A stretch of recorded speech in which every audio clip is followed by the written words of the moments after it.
Gold hub తాకట్టులో ఉన్న బంగారాన్ని విడిపించి కొనబడును. అదే రోజు ఆన్లైన్ ధరకు కొని డబ్బులు ఇవ్వబడును. వైసీపీ నాయకులకు నిద్ర వదిలింది నిజం తెలిసొచ్చింది.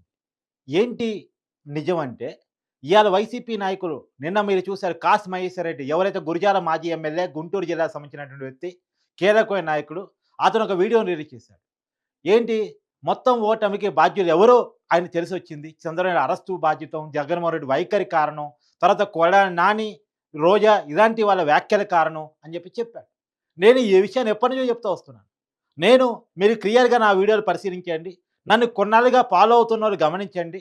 ఖచ్చితంగా చంద్రబాబు అరెస్ట్ ఎప్పుడైతే జరిగిందో, ఆ రోజే చెప్పాను వైసీపీ ఓటమికి కారణాలు మొదలయ్యాయి. వైసీపీ ఓడిపోవడం స్టార్ట్ అయింది. ఖచ్చితంగా రాబోయే ఎన్నికల్లో ఇదే అంశం వైసీపీని ఓడించబోతుందని చెప్పాను. ఆ రోజు అరెస్ట్ తర్వాత టీడీపీ, జనసేన ఒక్కటయ్యాయి. జైలు దగ్గరకొచ్చి పవన్ కళ్యాణ్ పొత్తును ప్రకటించాడు. ఆ రోజు జనాల్లో చంద్రబాబు అరెస్ట్‌కి వ్యతిరేకంగా పెద్ద ఎత్తున సానుభూతి క్రియేట్ అయింది. సో, ఇది వాస్తవానికి రాష్ట్రంలో మొట్టమొదటిగా స్టార్ట్ అయిన విప్లవం అని చెప్పాలి. కూటమికి అనుకూల విప్లవం, వైసీపీ వ్యతిరేకత అని చెప్పాలి. ఆ రోజు వరకు పోటాపోటీగా ఉన్న వైసీపీ, టీడీపీ మధ్య ఆ రోజు వారిని వన్ సైడ్ చేసినటువంటి సందర్భం. కానీ ఆ రోజే చాలామంది వైసీపీ అభిమానులకు నా విషయం నచ్చలేదు. నేను చెప్పింది నచ్చకపోవచ్చు. నేను చాలా ఎనాలిసిస్‌లో చెప్పాను. ఖచ్చితంగా కూటమి ప్రభుత్వం గెలుస్తుంది. నా వీడియోలు సేవ్ చేసి పెట్టుకోండి.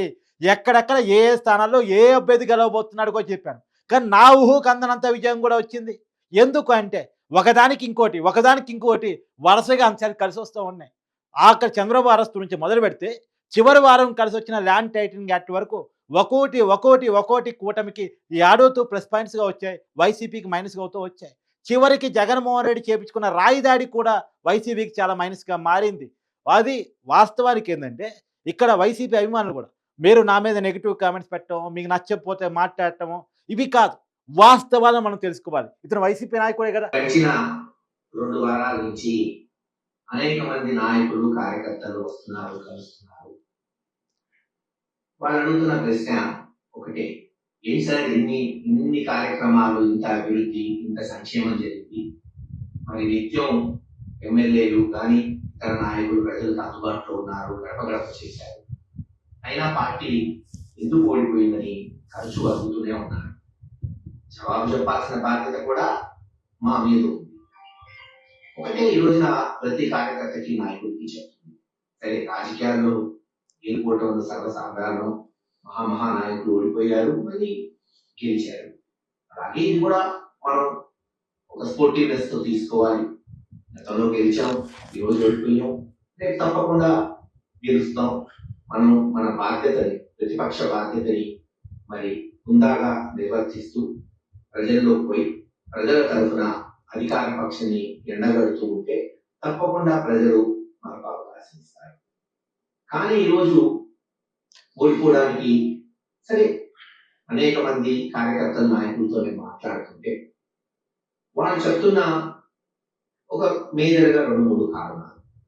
సంక్షేమం బ్రహ్మాండంగా చేసింది ఈ ప్రభుత్వం, కానీ లోపాలు కనపడుతుందైతే ఉదాహరణకు మనం తీసుకుంటే లిక్కర్లో ప్రభుత్వానికి చెడ్డ పేరు వచ్చింది అనేది వాస్తవం. అనేక సార్లు మేము సజ్జల గారికి కానీ, విజయసాయి రెడ్డి గారికి కానీ చెప్పడం జరిగింది. చెడ్డ పేరు వస్తుంది, దీన్ని మనం అధిగమించాలి అని. దురదృష్టకరం చర్యలు లేకపోవడం, మరి దాని పర్యవసానం ఈ రోజున అనేక మంది కాదు, దాదాపు 20-25% మంది రోజు ఈ లిక్కరు తాగేవాడు ఉంటారు, ముఖ్యంగా సన్నకారు. మరి వాళ్ళు ఏదైతే తెలుగుదేశం చేసిన దుష్ప్రచారం, నాసిరకం మందు. సరే, ఏదేమైనా ఆయన వైసీపీ నాయకుడు కాబట్టి తనదైన పొలైట్ లాంగ్వేజ్‌లో చెప్పాడు. తన పార్టీని సమర్థించుకునే పని చేశాడు. కానీ దీంట్లో కొన్ని వాస్తవాలను మనం గమనించాలి. నేను డే 1 నుంచి ఏదో చెప్తూ వస్తున్నాను. చంద్రబాబు అరెస్టులు అప్పటి నుంచి చెప్పుకుంటూ వస్తున్నాను. ఈ పద్ధతి బాలేదు, ఈ కల్చర్ బాగలేదు. రెండోది చంద్రబాబు నాయుడుని ఉద్దేశించి కొడాలి నాని, పేర్ని నాని, పవన్ కళ్యాణ్‌ని, చంద్రబాబుని, నారా లోకేష్‌ని ఏ విధంగా అవమానించారు. అంబటి రాంబాబు, గుడివాడ అమర్నాథ్ ఏంటి వీళ్ళు ఇష్టం వచ్చినట్టు మాట్లాడారు కదా! అప్పుడే చెప్పాను. వీళ్ళు ఓడిపోతారు, వీళ్ళు పార్టీని ముంచేస్తారు. వీళ్ళని నమ్ముకొని ఎవరైతే స్క్రిప్ట్ రాసి పంపిస్తున్నారో, జగన్మోహన్ రెడ్డి ఆదేశిస్తున్నారు, ఇది కరెక్ట్ కాదు జగన్మోహన్ రెడ్డి గారు, మీ పద్ధతి మార్చుకోండి, మీ వైఖరి మార్చుకోండి అని చెప్పాను. ఇక్కడ ఒక కీలక విషయాన్ని గమనించండి. లిక్కర్ మైనస్ అవుతుందన్న విషయాన్ని సజ్జల రామకృష్ణారెడ్డి గారికి, విజయసాయి రెడ్డి గారికి చెప్పారట. ఇతను ఒక ఎమ్మెల్యే. అది జగన్మోహన్ రెడ్డి గారికి ఎందుకు చెప్పలేకపోయారు? అంటే ఒక ఎమ్మెల్యే చెప్పే పరిస్థితి జగన్మోహన్ రెడ్డి దగ్గర లేదు. ఒక ఎమ్మెల్యే జగన్మోహన్ రెడ్డి కలవలేడు. ముఖ్యమంత్రిగా ఉన్న వ్యక్తిని ఒక ఎమ్మెల్యే కలవలేడు, చెప్పలేడు, మాట్లాడలేడు. ఎవరు సజ్జల రామకృష్ణారెడ్డి? హూ ఈజ్ హి? అతను కేవలం ఒక సీఎంకో సలహాదారు మాత్రమే.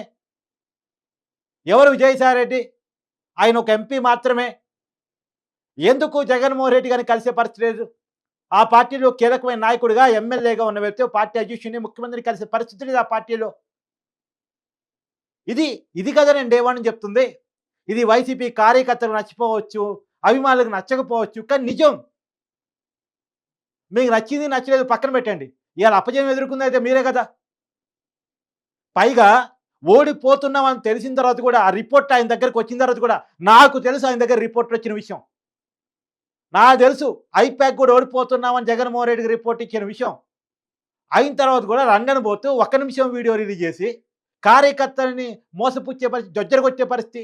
ఆయన లండన్ టూర్ మీద మాట్లాడుకోకూడదని కార్యకర్తని ఎంత ఇబ్బంది పెట్టే ప్రయత్నం చేశాడంటే, నిజమే జగన్మోహన్ రెడ్డి చెప్పాడు కదా గెలుస్తున్నాం అని చెప్పేసి లక్షల్లో పందాలు వేసుకున్న నష్టమైన వైసీపీ కార్యకర్తలు ఉన్నారు, నాయకులు ఉన్నారు పాపం. ఏమో కార్తీక్ చెప్పేది అబద్ధం, జగన్మోహన్ రెడ్డి చెప్పేది నిజం. మళ్ళీ వీరికి చాలామంది పెయిడ్ అనలిస్టులు, చాలా పెద్ద పెద్ద వాళ్ళు, వాళ్ళంతా జగన్మోహన్ రెడ్డి గెలిచే అవకాశం ఉంది, పోటాపోటీగా ఉంది, కూటమి వర్సెస్ వైసీపీ, ఎవరు గెలుస్తారో చెప్పలేం, వైసీపీ గెలవచ్చు అని చెప్పేసి. ఎంత మోసం! నేను డే వన్ నుంచి చెప్తూ వస్తున్నాను. అందరికంటే ముందు నుంచే కార్తీక్ చెప్తూ వస్తున్నాడు, ఖచ్చితంగా కూటమి గెలుస్తుంది, బ్రహ్మాండ మెజార్టీతో గెలుస్తుంది అన్న విషయాన్ని. ఎందుకు జనాన్ని మోసం చేసే ప్రయత్నం? మనం నమ్ముకున్న కార్యకర్తను కూడా మనం మోసం ఎందుకు చేయాలి? సో ఏది ఏమైనా క్లియర్గా కాసు మహేశ్వర్ రెడ్డి చెప్పింది, జగన్ తన మైండ్ సెట్ మార్చుకోవాలి, పార్టీ తన పద్ధతిని మార్చుకోవాలి. అది కాసు మహేశ్వర్ రెడ్డి చెప్పిందంటే మనకు అర్థమవుతుంది. వాళ్ళు దీన్ని రివ్యూ చేసుకోగలిగితే, దాన్ని మార్చుకోగలిగితే ఆ పార్టీ ఎదుగుతుంది, మనుగడ సాగిస్తుంది. మొన్న ఓడిపోయిన తర్వాత రివ్యూ మీటింగ్లో కూడా శశిబాబు పాపాలు పండుతాయి, ఏంటి 2029లో మళ్ళా 175 మనకే వస్తాయి, ఇంత బ్రహ్మాండ మెజార్టీతో మనమే గెలుస్తాం. గెలవాలంటే చేయాల్సింది ఏంటో కార్యకర్తలుగా బోధించాలి. గెలవాలంటే ఏం చేయాలో చెప్పాలి. మొన్న కూడా కొడాలని భాష మనం చూస్తూ ఉన్నాం. ఇది కదా మారాల్సింది, ఇది కదా మార్చుకోవాల్సింది, ఇది కదా రివ్యూ చేసుకోవాల్సింది. ఫస్ట్ ప్రజలకు జమాపన చెప్పండి జగన్మోహన్ రెడ్డి గారు. లేదు అంటే పార్టీ అధ్యక్ష బాధ్యత. రాజశేఖర రెడ్డి ఎలా ఉండేవాడు, నువ్వు ఎలా ఉన్నావు, సొంత కుటుంబాన్ని కూడా దూరం చేసుకున్న పరిస్థితిలో జగన్మోహన్ రెడ్డి ఉన్నాడు. నీకు చేతనైతే పార్టీ నడుపుకో, నిన్ను నమ్ముకొని చాలామంది 100ల మంది కార్యకర్తలు ఉన్నారు, క్యాడర్ ఉంది, నాయకులు ఉన్నారు నీ పార్టీని నమ్ముకొని. ఎందుకంటే కాంగ్రెస్ పార్టీ కిల్లే నీ పార్టీగా పెరిగింది. కాంగ్రెస్ పార్టీ ఓటు బ్యాంక్ అంతా నీ పార్టీకి వచ్చింది. నువ్వు నిలబడ్డ పులివెందుల నియోజకవర్గం కూడా మీ నాన్న కోటగా మార్చిన నియోజకవర్గం, సేఫ్ జోన్ నియోజకవర్గం. నువ్వు అక్కడ గెలవచ్చు. నీ పార్టీ నాయకులు మిగతా చోట గెలవాలంటే ఒక మంచి పార్టీగా నీ పార్టీ ఉండాలి, మంచి నాయకుడిగా నువ్వు ఉండాలి. ఆ మేరకు నువ్వు పనిచేయాలి, ఆ మేరకు మైండ్ సెట్ నువ్వు ఏర్పాటు చేసుకోవాలి. నాయకులు చెప్పింది వినాలి. నీకంటే సీనియర్స్ రాష్ట్రంలో చాలామంది ఉన్నారు. నువ్వు కేవలం 2014 నుంచే ఎమ్మెల్యేవి. 2014 ఒకసారి, 2019 ఒకసారి, 2024 మొన్న ఒకసారి, 3 సార్లు మాత్రమే నువ్వు ఎమ్మెల్యేవి. అంతకుముందు ఒక్కసారి ఎంపీవి. నీకంటే సీనియర్స్ నీ పార్టీలోని చాలామంది ఉన్నారు. వాళ్ళు నడిచి చెప్తారు ఓటమి కారణాలు ఏంటి అనేటువంటిది. సహజంగా ఐపాక్ కార్యకర్తలు ఎవరైతే సర్వే చేస్తున్నారో వాళ్ళు జగన్మోహన్ రెడ్డికి రిపోర్ట్ ఇస్తారా? జగన్మోహన్ రెడ్డి వాళ్ళ కార్యకర్త సమావేశంలో మనం గెలుస్తున్నామని చెప్తాడా? ఇదే మీ పార్టీలో జరుగుతుంది. ఏం చెప్పాలి, నువ్వు వినాలి అనేది కాదు. నేను వినాలి అనేది జగన్మోహన్ రెడ్డి అలవాటు చేసుకోగలిగితే, మంచి సలహాదారుని పెట్టుకోగలిగితే, నిజాలు విమర్శలు కూడా చెప్పగలిగిన వాళ్ళని పెట్టుకోగలిగితే, తప్పును తప్పుగా ఎత్తు చూపగలిగేవాడిని నాలాంటి వాడిని అక్కడ ఏర్పాటు చేసుకోగలిగితే ఖచ్చితంగా జగన్మోహన్ రెడ్డి రివైవ్ కాగలడు. లేకపోతే నేను విమర్శని భరించను, తప్పును ఒప్పుకోను, మంచిని వినను అంటే పాతాలని పోవటం ఖాయం. అది చరిత్ర చెప్తుంది.